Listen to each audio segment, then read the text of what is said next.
Salve, salve, pacholada, salve, salve. Sim, Renato errou. O Painato errou.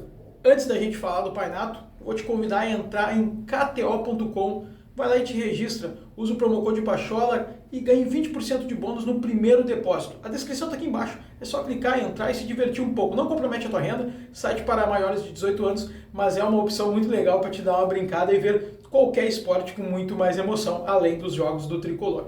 Sim, Renato errou. Por que eu venho aqui falar do Renato? Porque eu sou considerado aqui no Pachola o cara que passa pano pro Renato.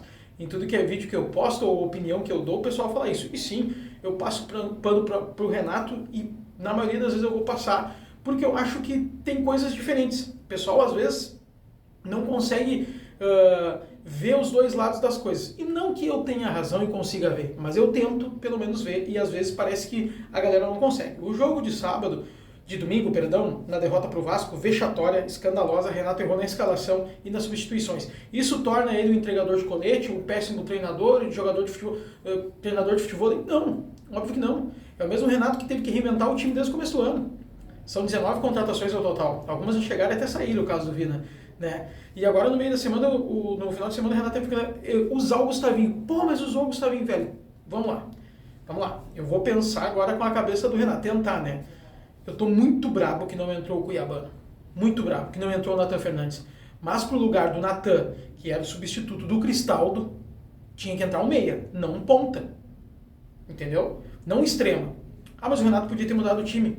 Sim, podia ter mudado o time. Aí eu concordo. Agora, para manter a ideia de jogo, e que foi a ideia dele, ele tinha que usar aquele jogador ali. Não concordo. Errou. Mas inúmeras vezes o Renato acertou. Contra o Goiás estávamos perdendo, tudo bem, a culpa passa pelo Renato também, mas ele troca o André faz o gol. Né?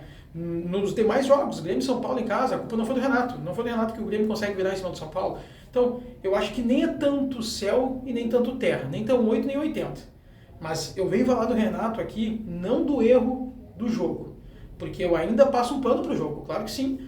A gente está reclamando, eu não quero mais 3 zagueiros, eu acho que bateu no teto. Talvez o time todo tenha batido no teto, tá? Porque o time do Grêmio é fraco, em alguns quesitos.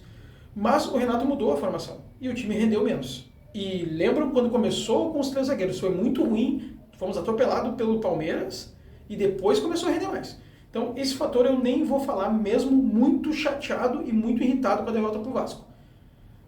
Eu acho que o Renato errou muito em não aparecer no treino hoje. E eu sou um cara que sempre falo que quando tem uma semana de trabalhos, né, que não vai ter jogo no meio da semana, tudo bem dar uma folga a mais e coisa, mas dessa vez o Renato errou. E um cara que eu sempre defendo, que sabe o tamanho do Grêmio e sabe o tamanho da importância que ele tem para o Grêmio. Dessa vez ele erra, porque no momento que ele vai para o Rio de Janeiro e perde para o então lanterna do campeonato, que não tinha marcado um gol na sua casa até então, ele tinha que estar aqui na segunda. Sabe? Ah, o Grêmio não tem na segunda, então ele tinha que estar aqui na terça, que é o caso hoje, né? Ele devia estar dando a cara a tapa, como sempre fez. Eu sei que, tipo assim, não iria mudar nada. Eu acho plenamente. O Renato aqui hoje não ia mudar, o Grêmio não ia começar a jogar melhor. Não, ele passou todo o treinamento para a comissão dele, tá tudo. Tá, eu entendo isso, mas eu acho errado. Eu acho que nesse dia o Renato deveria ter se comportado como ele sempre se comporta quando precisa do ídolo, né?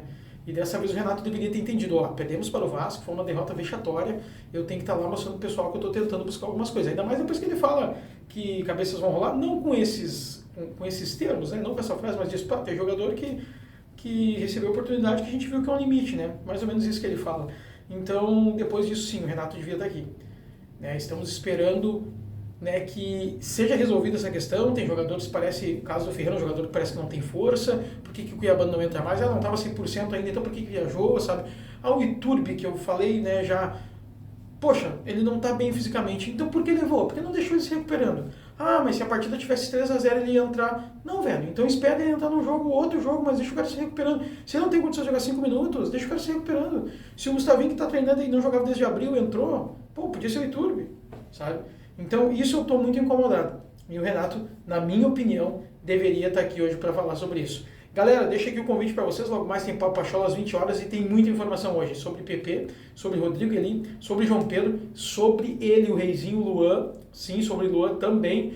Então tem muita coisa para falar, a gente espera às 20 horas no Papo Pachola. Gostou? Deixa o teu like, não gostou? Deixa o teu like também, deixa o teu comentário aqui, vamos para aquela resenha. Eu venho aqui e respondo vocês no meu perfil, tá tudo certo, beleza? Valeu, galera. É o Grêmio Não Adianta.